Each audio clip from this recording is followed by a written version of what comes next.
and welcome. Thank you for joining us for this webinar today. My name is Marcus Aoyong, and I will be your moderator for today.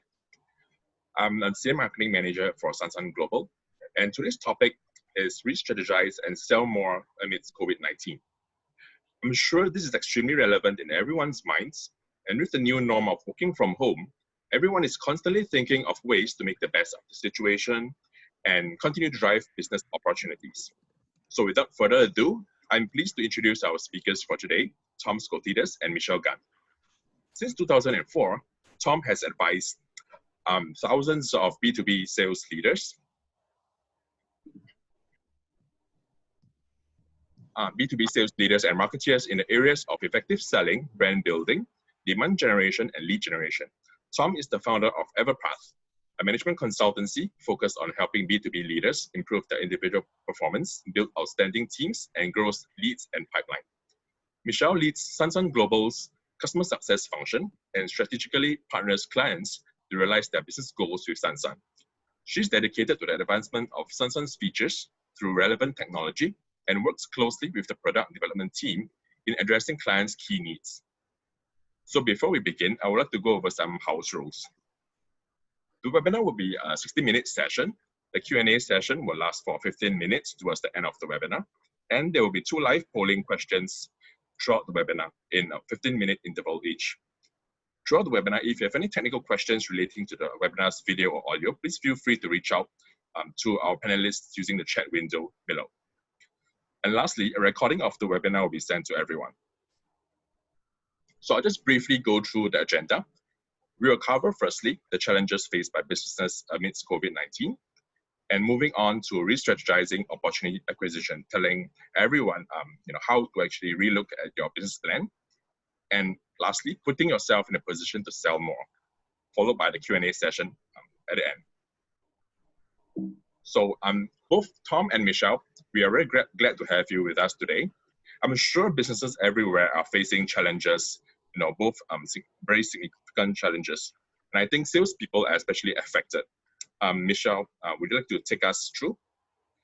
Yeah. So morning, Marcus and everyone. So I'm Michelle. So basically, COVID has actually caused a sudden shock to the world, be it the economies, the politics, as well as the lives of everyone. And as salesperson, currently, we are actually handicapped of resources to acquire new leads and ways to warm up connection with potential prospects. Services or products that were once mandatory may now become redundant or deprioritized. So how fast we can adapt and identify new methods to re-strategize our value proposition to meet the ever-changing demands of the market actually will now be the game changer. Yeah. So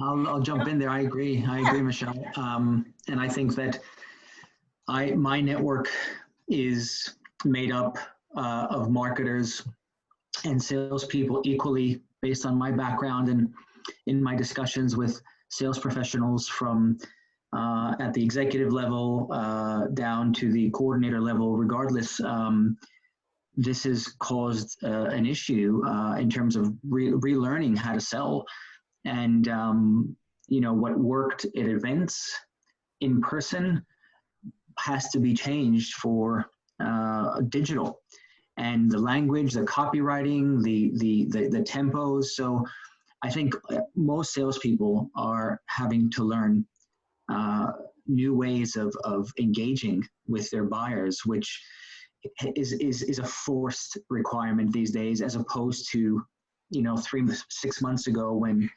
none of us could expect this to occur. Yeah, I agree totally. And I'm sure the marketers are also quite badly affected, right, Tom?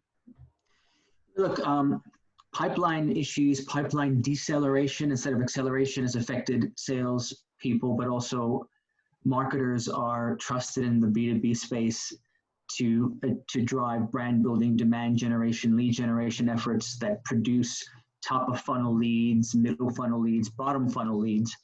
And because most organizations' marketers' budgets are in 50 to 90% event focused, depending on the organization you speak to.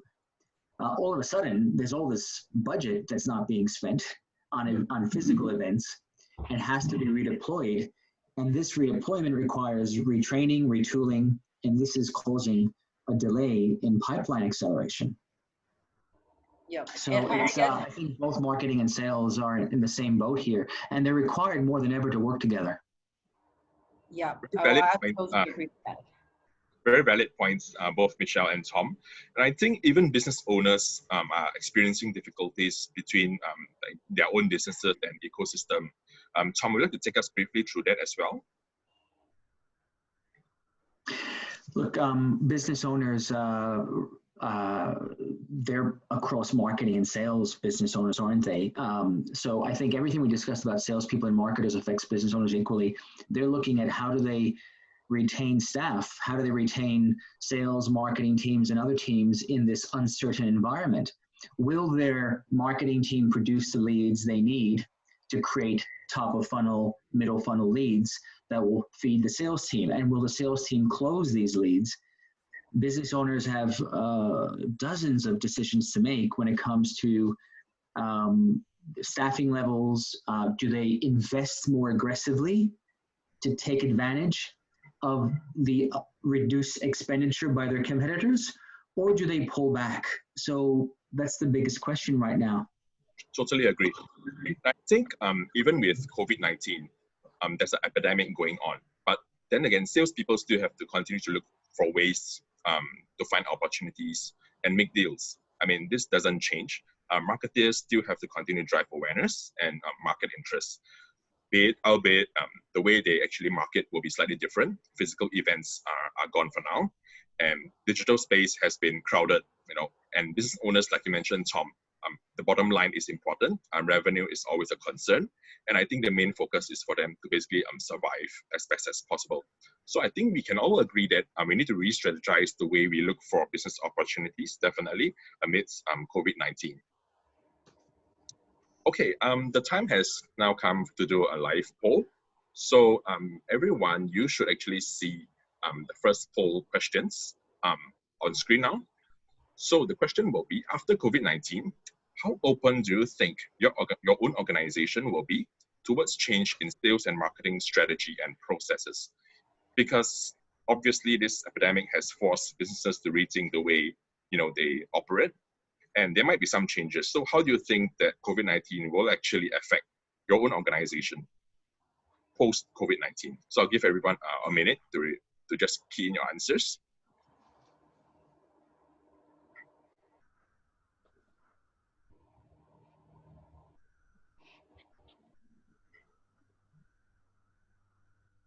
About 20 seconds left.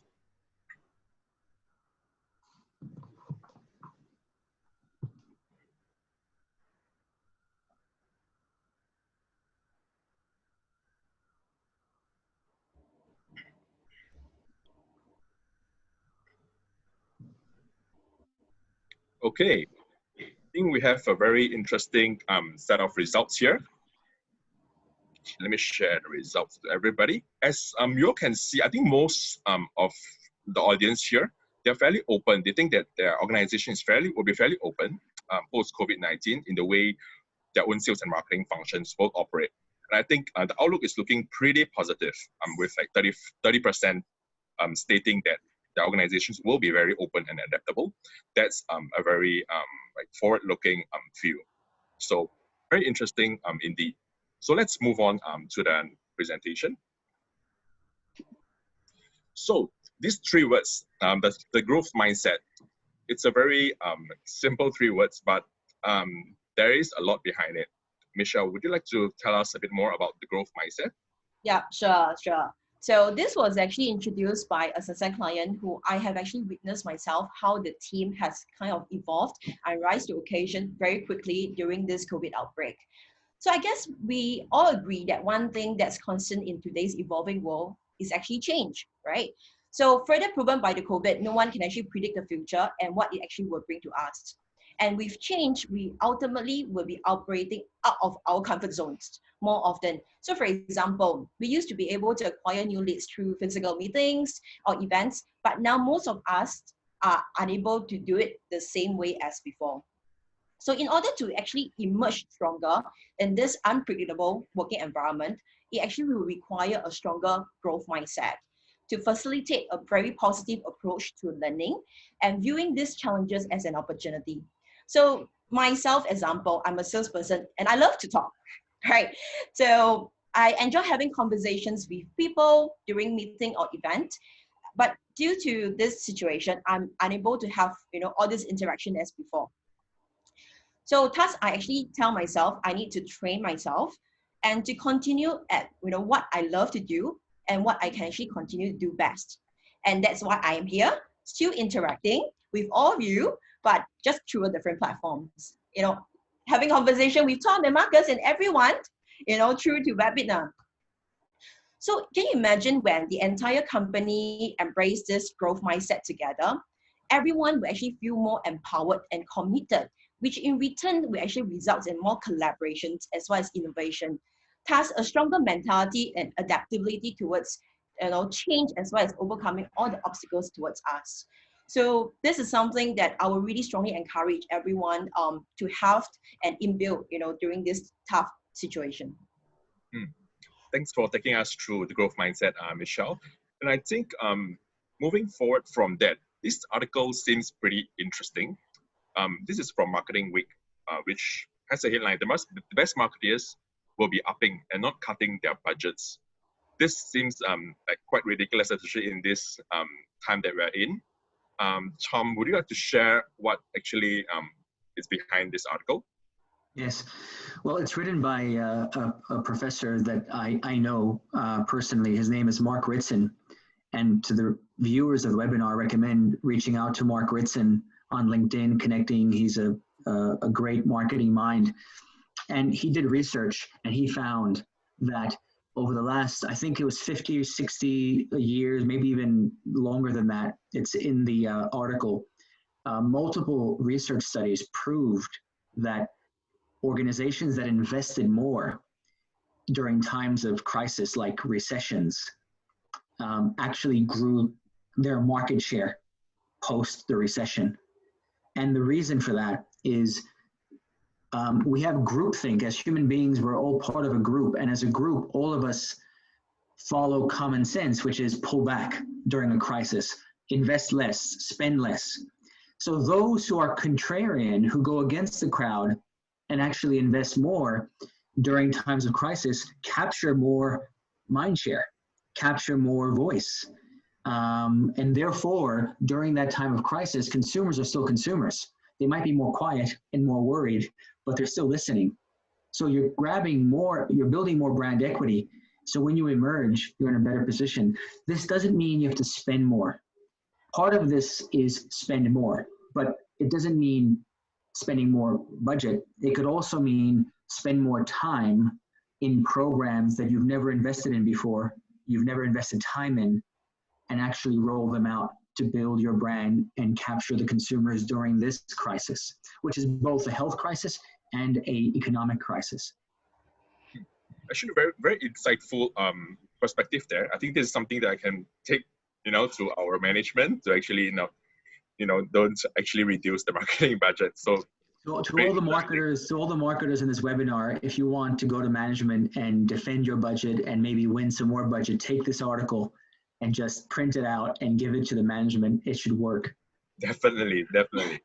All right. I think moving on, we have talked about challenges and we also talked about the growth mindset. And this is where we actually think about how we can actually acquire business opportunities. Because, companies are all about revenue, opportunities, deals.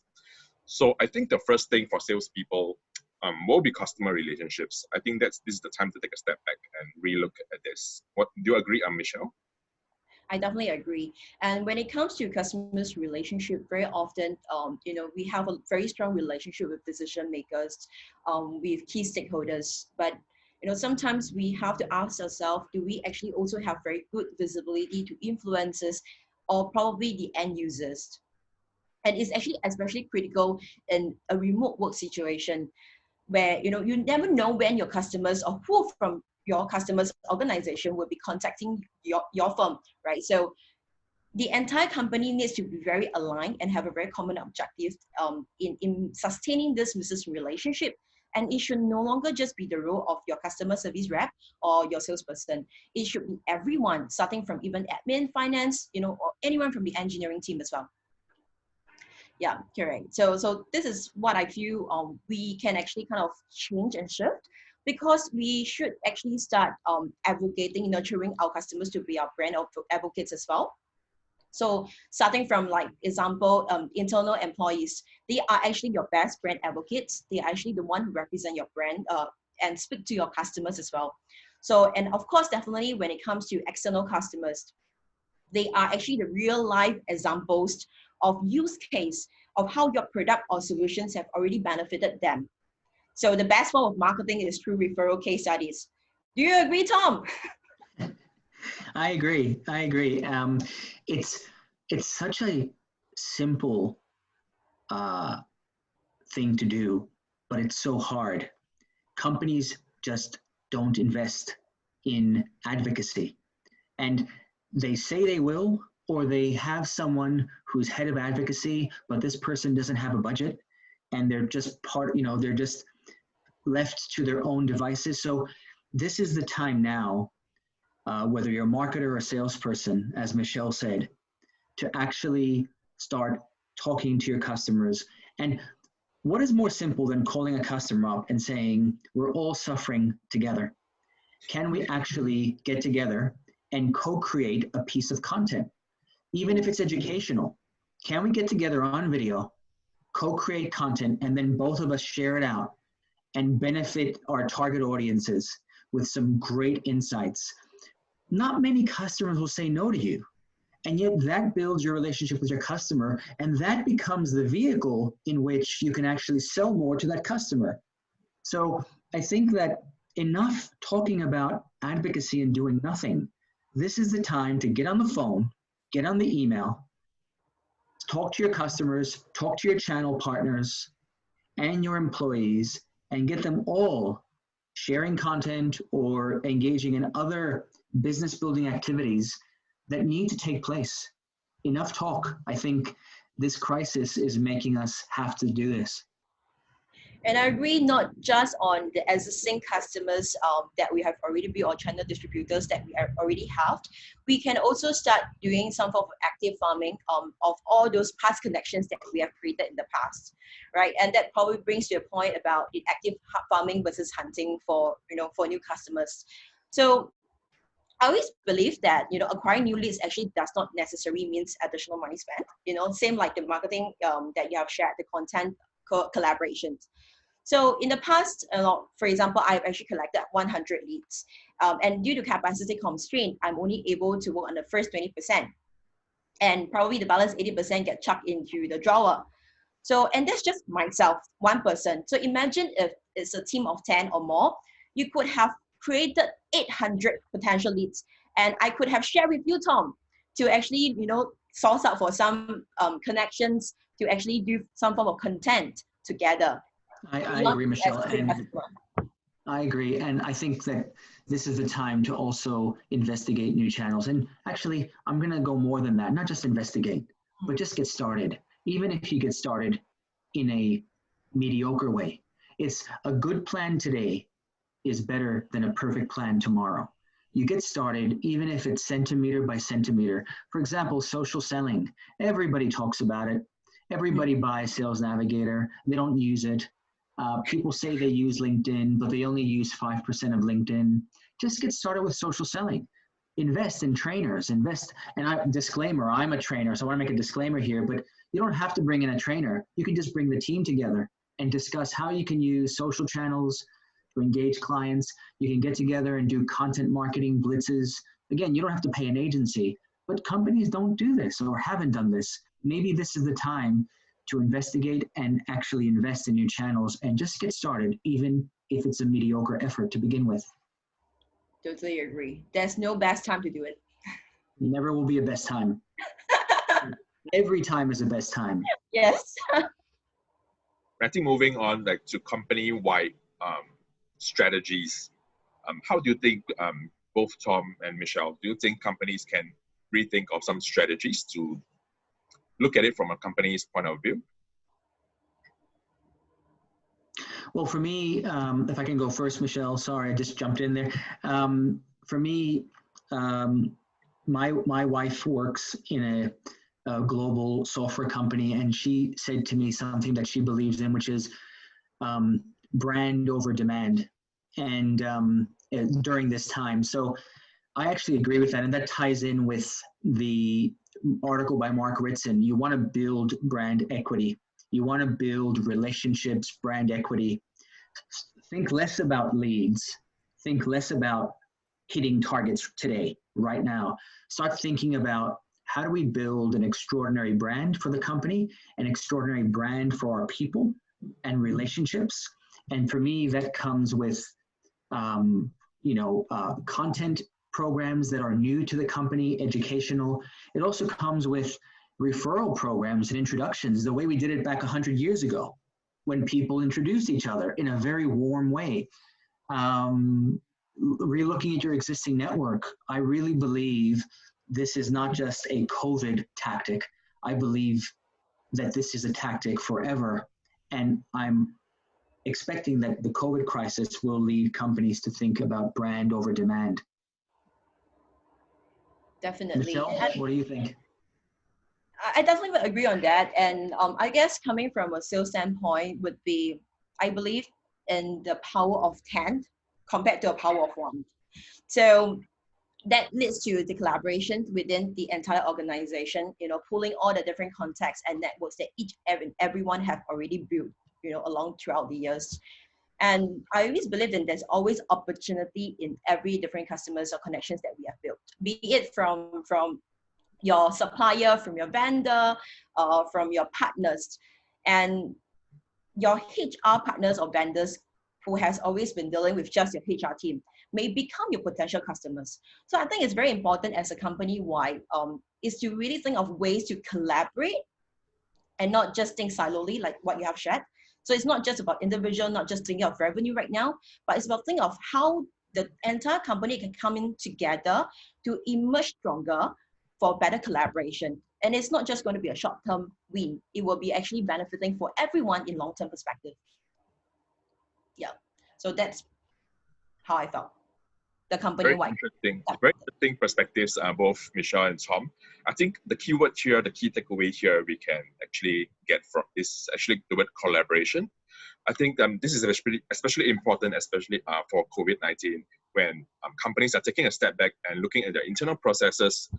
And I think a collaborative culture comes with the flow that the processes must then follow and the tools to be able to execute the strategy. So I think having a positive attitude and growth mindset, which Michelle mentioned earlier, is super important, as well as transparent communication, I think, to eliminate any potential uncertainties.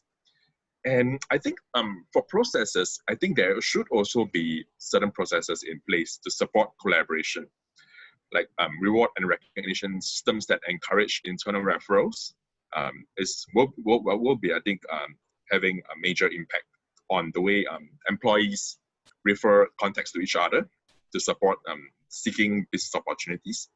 And I think tools are super important as well. Like, do we have the right tools for collaboration? Are the available ones sufficient? And I think everyone here would probably have a CRM system. And what do we mean actually by a contact management system versus a CRM system, which we will touch on later on. And the image you see here on the right, 2.3, that's the number that stands out.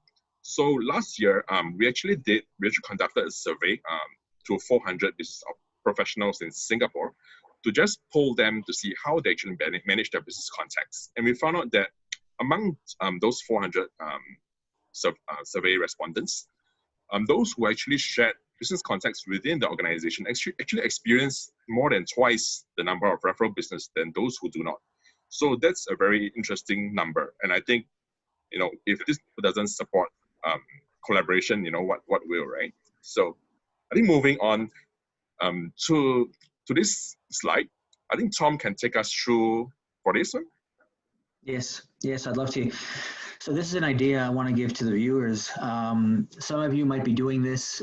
Some of you might be doing some of this, but other parts are missing. And some of you might not have come across this tactic, but for me, it's a waterfall approach, starting from the top going down. So for me, the first step is, as an organization, who are our named accounts? Let's create a list of these named accounts. Let's say there's 100 of them or 50 of them, doesn't matter, but whatever the key named accounts you want to target are.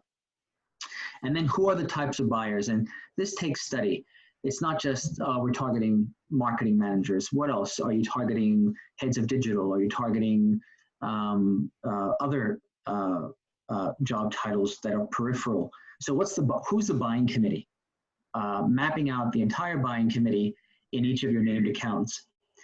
And then once you have all the named accounts and all the types of buyers based on their job title, location, number 3 is searching for the buying committee. And I personally use Google.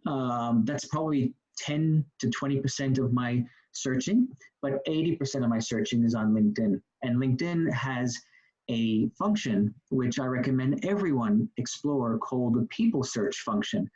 It's like LinkedIn's own little Google. It shows every member who's part of LinkedIn. So you can actually use the people search function. And if you know how to use the filters, which takes about 10 to 15 minutes of education, you can actually search and X-ray the accounts and find everyone in those accounts that matches your job title keywords. And then you can create a list of, within each account, you have the entire buying committee that's on LinkedIn. And for those of you who are worried that most people are not on LinkedIn, I want to assure you they are. The majority of your buyers are on LinkedIn. And those who are not, don't worry, but they can be reached through the people who are. And then do a connectivity audit.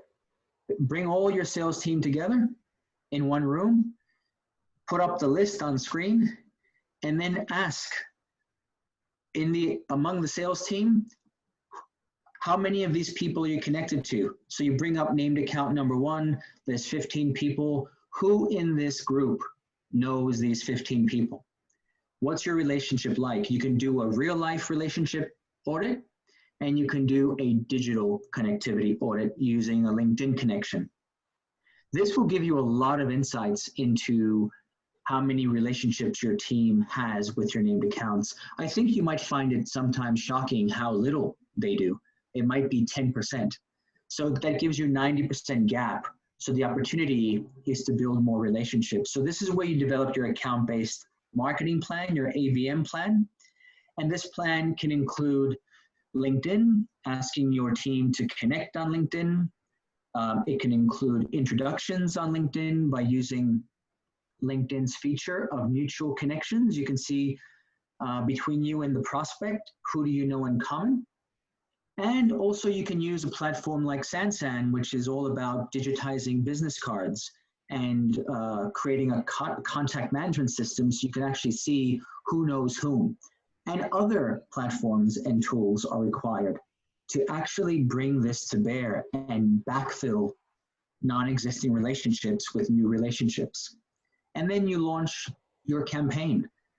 I realize it sounds simple, but if you follow these steps and build them out, you'll find that it re-energizes the sales team as a group, and it starts creating relationships, and relationships always relate to conversations, and conversations will lead to deals. Interesting. Yep. So for Sansan, we actually do a lot of connectivity audit. So, okay, just a disclaimer, as you can see, I'm from Sansan, okay? But there are also other systems that you may actually, use if you would like to. So, but this is actually just some of the processes and tools that we are actually using.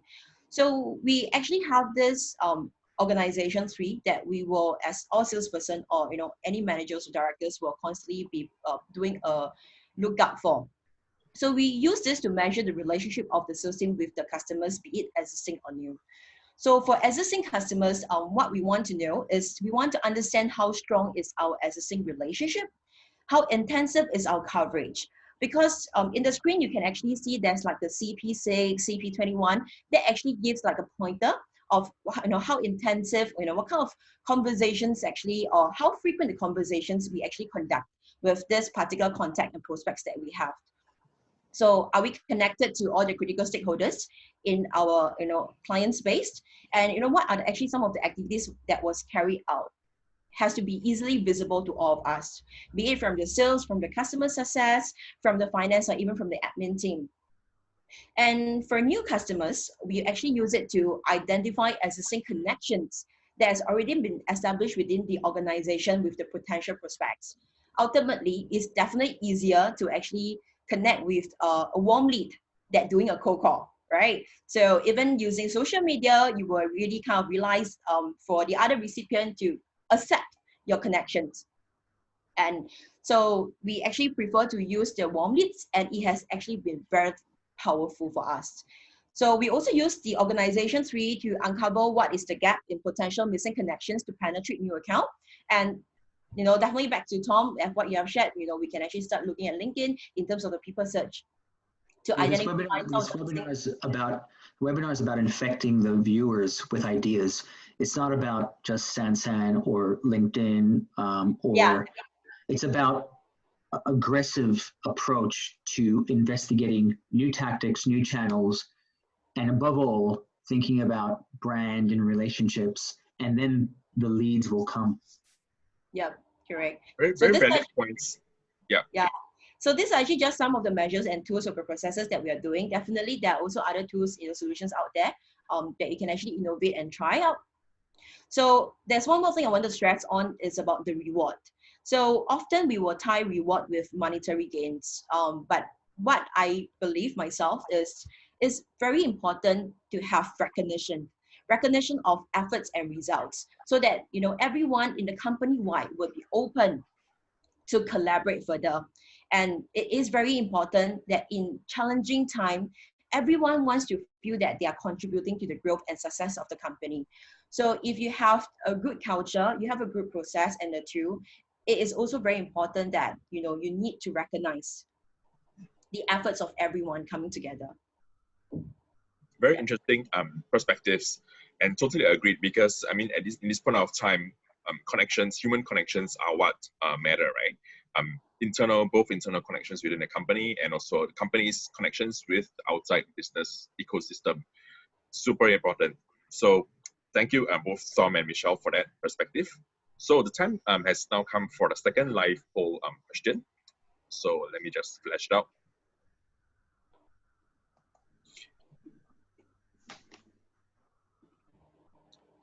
So our second question for the day is, how collaborative do you think your company is when it comes to acquiring business opportunities and working on deals? So similar to the first question, I will leave 1 minute for the audience to key in your answers.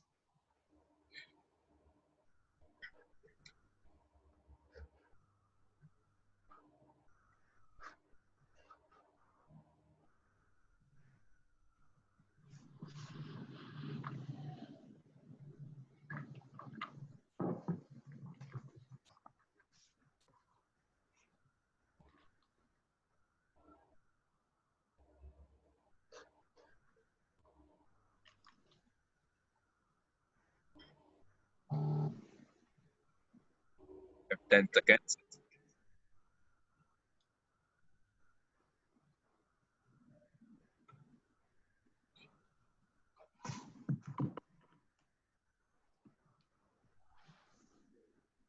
Okay. Very interesting results here. I think pretty similar to the first question in terms of the spread. So I think majority of the audience find that the company actually is actually fairly collaborative. I think that's a very positive sign.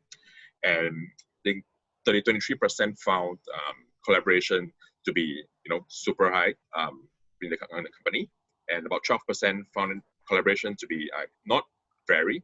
And I think a good thing is that only 1% answered not collaborative at all, siloed. So I think this spells well for the situation ahead, definitely. So let's move on.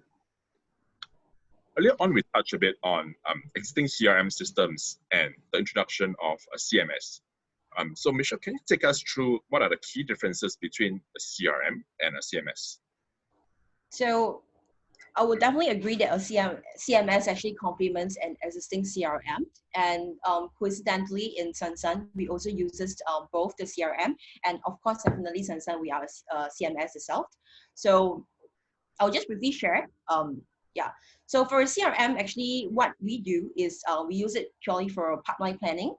We create and drafting of proposal. And generally, a CRM is actually more sophisticated with multiple inputs that's required with manual entry. Because in order to draft out proposal, to get insights about the billing cycles, you know, it requires more details with more numbers to be crunched up. And whereas for a contact management system, definitely there are actually many solutions out there. What I would actually want to advocate is we should be looking out for something that is a centralized database to store the contacts and allowing you to actually have discovery of mutual connections within your organization. It should be also something simple and functional because the best tool is actually not a complex solution. Do you agree, Tom? I agree. I absolutely agree. Yeah, it should be something we can use it as a daily habit. We need to make CRM entry a daily habit. It's something that is elusive for most of us, especially those of us who are more salesperson than marketer. But as you know, for me, it's not CRM, it's CMS. It's tools that we need to get through this crisis, but also beyond this crisis that become part of our habit. And I do agree that a contact management system such as Sansan is complementary to a CRM. They work together, and it's something that I know that I'll be bringing to my clients moving forward. I already have begun, and I also think that this is the time for companies to relook at their entire contact management strategy, not just their CMS, but how they go about contacting and engaging with customers, as we've discussed. And I'm looking forward to the next slides as well, so we can discuss some other specific tactics. Yeah, definitely. And probably to wrap up, it's you know, the contact management system.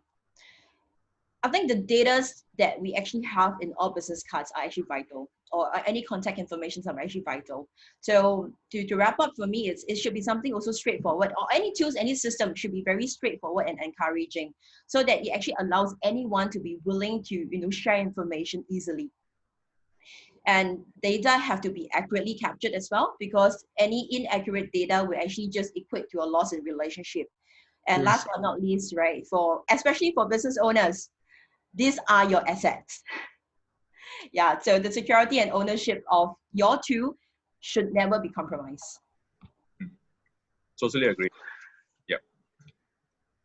And I think the next step forward, well, okay, we have all these opportunities coming in from alternate channels and alternate strategies from all departments.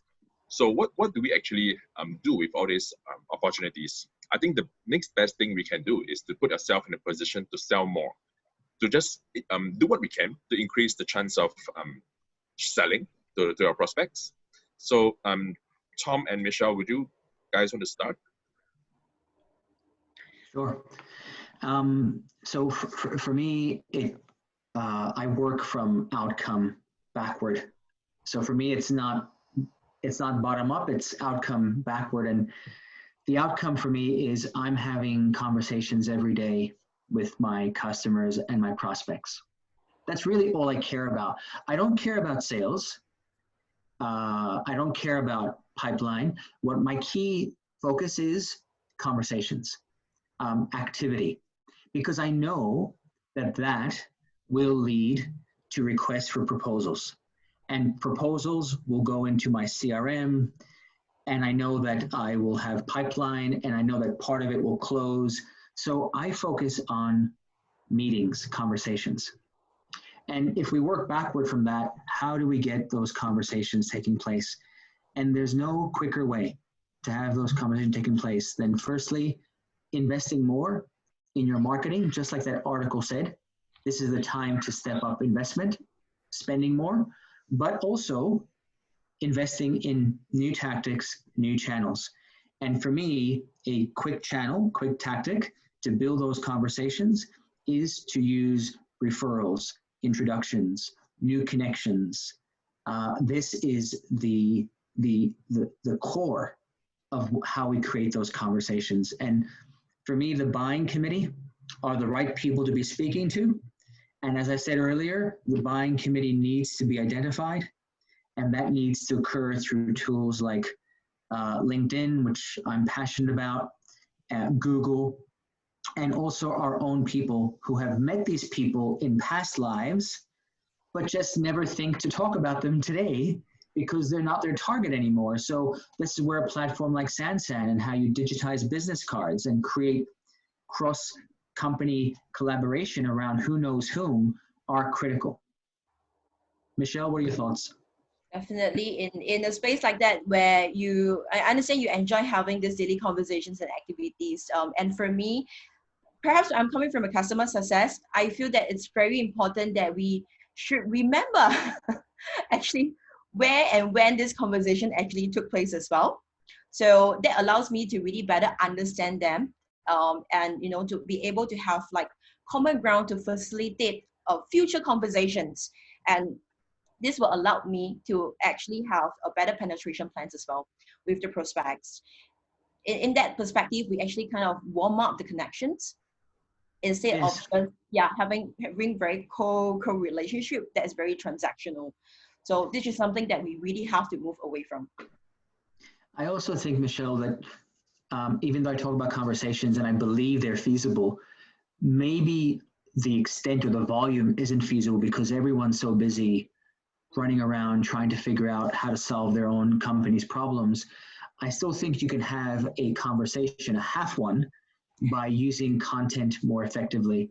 And I'm not going to tell you here what the secret is to content. No one has the secret, but I can tell you, you need to study how different organizations share content and take the tactics that you think apply to your organization. For example, BT, the telecommunications company, there's an article about how BT has partnered with ITV, a leading TV channel in the UK, and they're putting out content on different digital topics. Well, the first topic they put out was on WhatsApp, how to use WhatsApp. So it's a 5-minute instructional TV ad. And WhatsApp doesn't have anything to do with BT, or does it? If you're using WhatsApp, you're spending data. So there's obviously a correlation there with BT as a telecommunications company. So you need to start thinking about content, in my opinion, that's educational. Like this webinar, I'm hoping, is educating people, infecting them with ideas. This is the kind of content that companies to think about to infect their audience, and that will create conversations inbound for their sales team. Yep, definitely. Yeah, definitely very interesting. Now we have actually in a better position to know more about our prospects, learn what we can about them, and potentially sell more. So thank you both, Tom and Michelle. So I think to wrap up what we have learned today is, I think most importantly, to have the right mindset, because that's where everything starts. Everyone in the organization has to have the growth mindset that Michelle actually mentioned, to just basically put ourselves in the right frame of mind to grow during this period, and to train up to cover up for any inefficiencies or any inadequacies. And the next step would be, we covered some strategies to look for business opportunities, both from alternate platforms, and also basically relook the way we actually hunt for opportunities, and not just go about the usual way of doing business before COVID-19.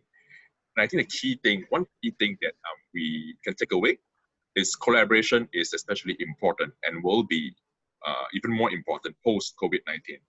How departments within organizations can actually come together and just push with a collective effort to actually refer contacts to each other, with keeping in mind business opportunity hunting with the end objective. And I think we covered also some key differences between a CRM and a CMS, and with the perspective that you don't need to have just one or the other.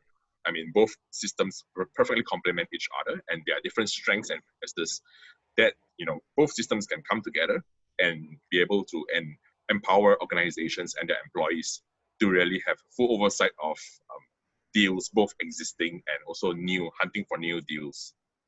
And also lastly, we actually looked at how to put ourselves in a position to sell more, basically equip ourselves with the necessary skills, information about our prospects, to understand as much as possible about our leads, the market, and the key target markets, companies, accounts, and just basically do what we can as best as we can to actually sell more. So as we wrap up the main section of the webinar, we would like to leave everyone with this quote here. Give me 6 hours to chop down a tree, and I will spend the first 4 sharpening the axe. So this is by the 16th President of the United States, Abraham Lincoln. I think this is especially relevant for us because we have more time, today, now more than ever. Everybody is at home. What can you actually do with this extra time? You're not traveling to work, you have some extra time. What can you do to prepare yourself today to actually do tomorrow's job better? This really ties in with the growth mindset that is one of the central themes of our webinar today. And so we're wrapping up the main section of the webinar, and we are now moving on to the Q&A session. We will allocate about 15 minutes for this. So let's take a look at the Q&A questions. Okay.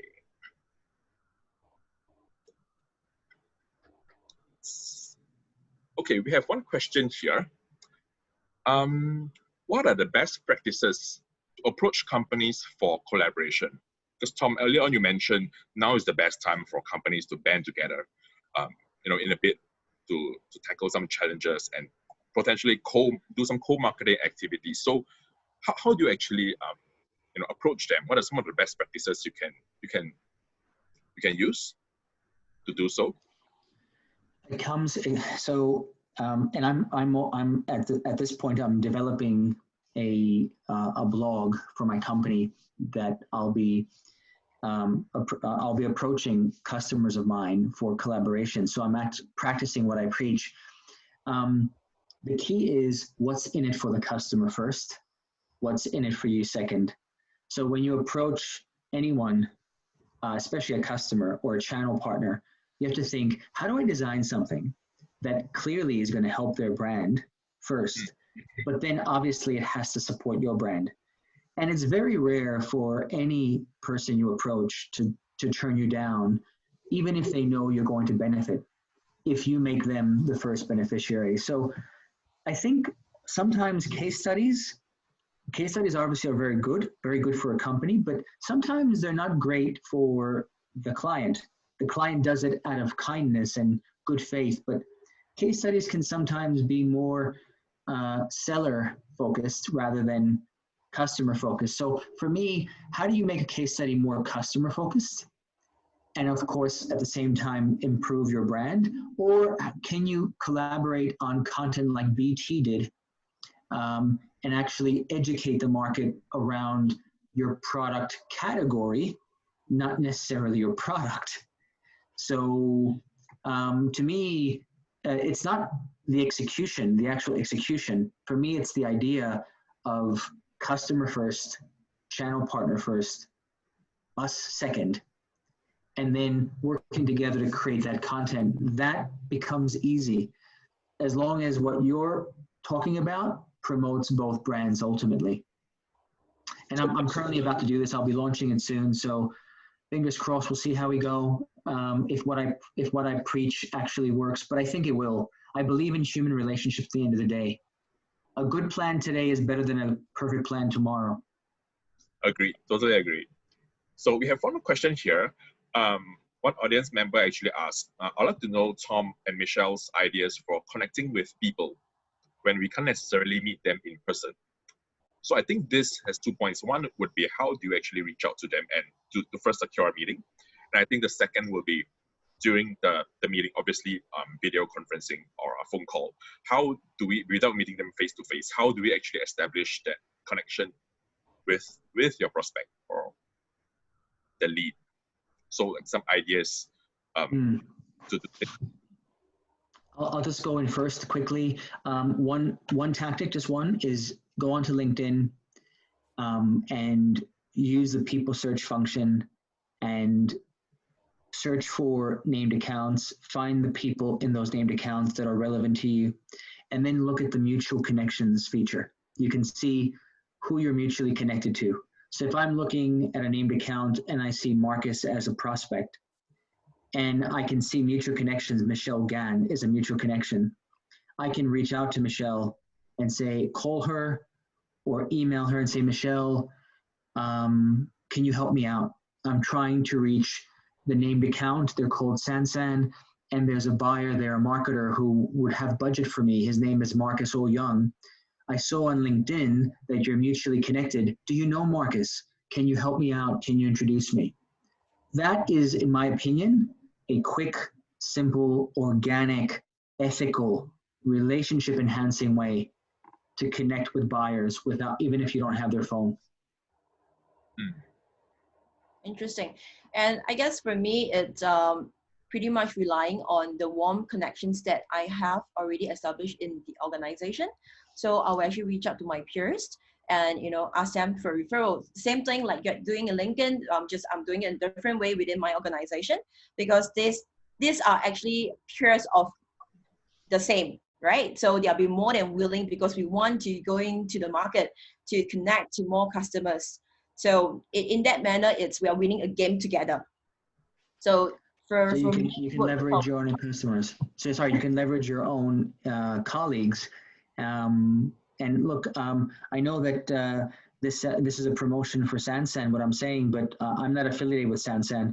But I love the idea that you can take people's business cards, digitize them, and then make them part of a central database, a central contact management system, and then use everyone's life experience and business card swapping to actually identify who knows whom within the organization, and rely on your own colleagues to get introductions. I love that idea. I think you're being too modest by not coming out and saying it outright, but I'm not affiliated with Sansan, so I could say that I love the idea, I love the platform, but I also love LinkedIn, and I also love the idea of using different platforms during the COVID crisis and beyond, like we're talking now, to actually generate more referrals. I think we have one more question. Would you like to finish up, Michelle? Oh, no, I just say we hope that we have answered the question. Okay, yeah. Very great insights indeed. We have one more question coming in. So this is a very real concern, because it's something that will happen realistically. So this audience member actually asked, in some cases, if we collaborate too much, there might opportunities for the salespeople who might get stolen from a co-worker.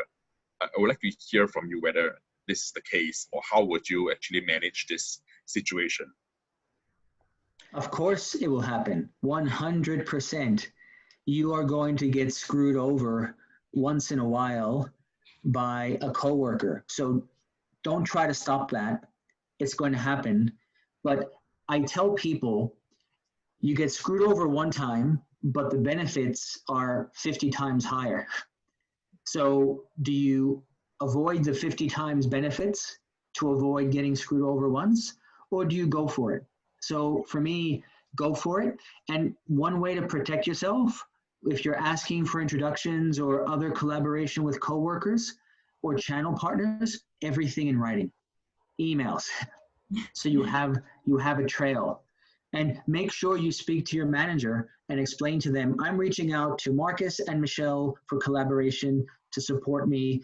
So by reaching out to other people and using email-based or written trails, you're protecting yourself. But even if you do suffer that type of betrayal, get over it.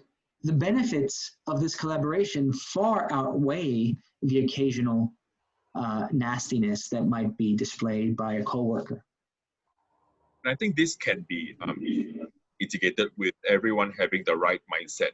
It comes from culture, from the senior management down to all the employees as well. I think that's a big part to play. Yeah, probably to add on, I actually have quite a number of clients who have such environments. So, you know, they actually have the corporate operations regulations as well. So, and what actually they kind of activated was actually some form of security features within the system itself. and that kind of block off certain contact numbers and email addresses. So the only information that's visible to everyone is the company name as well as the contact person's name. So in this way, if you really want to kind of tap on that contact of your colleagues, you actually need to write into them via the messaging tool in Sansan. And then from there, you can ask the questions, can we kind of collaborate? And like what Tom, you have shared, everything in writing, everything in email. So, you can't actually run away from that. So Yes. with that, we can collaborate in a very safe environment. Exactly. Okay, we have one question coming in, very interesting. Have you faced a situation where many LinkedIn connects are not known to the person well enough, like to introduce? Yes, that's a great question. Sorry, Michelle, just jump in and answer this because I do social selling on LinkedIn for a living. I can tell you it happens all the time. Don't worry, there's a few solutions to this. Number one is go to your own LinkedIn profile and invite everybody you know in life. So one of the reasons, let me explain something. Most people on LinkedIn connect with people just to connect. They don't know them. So unfortunately, that type of open networking produces the result you talk about where your mutual connections don't know the prospect. The solution is not to get angry at them because all of us do that to some extent, but the solution is to create more mutual connections. So if you have 5 mutual connections, create 10 mutual connections or 15 or 20. And the way to do that is after this webinar, go and invite everyone you know in life to connect with you. Invite me, Michelle, Marcus, invite your grandma, invite your brother, invite your colleagues, invite your suppliers, invite everybody, except for the people you hate. Don't invite them, but everybody else. And what happens is, once you do this, and it might seem weird, like why am I connecting with my colleague next to me? That seems stupid. Do it, because the colleague next to you often knows the person you're trying to reach. So LinkedIn is one option, and connecting with everyone you know to create more mutual connects. And that's when the jackpot moment happens. That's when you get the jackpot of, yes, I know this person, I'll introduce you. And that's why another reason to use, another tool to use for this is Sansan and its business card digitization. Michelle, your thoughts? Yeah, definitely. Unfortunately, because I'm using Sansan, so because in Sansan, basically we actually get to digitize the business cards into a centralized database accurately. So, and physical exchange of cards or a digital exchange of cards actually give us the right and permission to connect to these people. So definitely, we would have some form of contact point, be it face to face or be it maybe a web meetings. So fortunately, I don't have this as much. And for me, in my LinkedIn connections, most of them are really my friends or probably my past acquaintances. Yeah, because I don't have that much of a huge connections. I would prefer to be connected to people who I really know. Yeah, so if you guys want to connect to anyone from my mutual group, you can add me in LinkedIn. Okay, we have time for one last question. Just this last one. Okay, hi Team Sansan. I agree with some of the points that were shared. However, for some companies who are financially not that strong, it could be difficult for them to engage like such ideas, services to be implemented. Do you have any suggestions to these SME businesses? Asking for the team to collaborate is cheap. It's tiny cost or if free. Often it takes a champion, a leader to stand up and say, this is the way we're going to do business now. So these ideas don't cost money. LinkedIn, for example, the platform is free. You don't have to invest in the premium accounts. You can create a referral system through LinkedIn simply by getting your team to connect with people and building their digital networks, building the connectivity bridge, and then asking for digital introductions. I know Sansan has a cost attached to it. I'll let Sansan discuss that. But for me, a lot of these referral programs and social selling programs are tiny cost or no cost. So just get on with it, guys. Try it. 1 centimeter at a time. Just get started, even if your work is mediocre. It's better than doing nothing, and better than staring at the walls thinking, how do I talk to my customers now in the age of COVID? So coming from the cost perspective, I guess it ultimately ties back to how do you define cost? How do you define expensive? And to me, I always feel that the connections, the network they have created are actually already costs, and these are actually assets to the organization. So how do you want to weigh the investments of a tool versus the value of your assets? I guess that is actually what you really have to put on the weighing scale to determine, whether it's expensive or too much, in terms of cost perspective. So having that final objective in mind, which allows you to have a better assessment of, what you really want to enable the team to actually have in terms of a very collaborative environment. All right. Thank you so much, Tom and Michelle, for both your very insightful inputs. Unfortunately, time has run out and we are at the 1 hour mark. So I would like to take this opportunity to thank everyone for your time this morning. We really appreciate you joining us. And everyone, please have a great Vesak Day holiday ahead. And please do stay safe. We will actually send a recording of the webinar within this week. So do stay tuned for that. All right. Thank you, Tom, Michelle. Really appreciate your time today. Thank you very much. Thanks, everyone. Bye, everyone. Thank you. Thank you. Goodbye.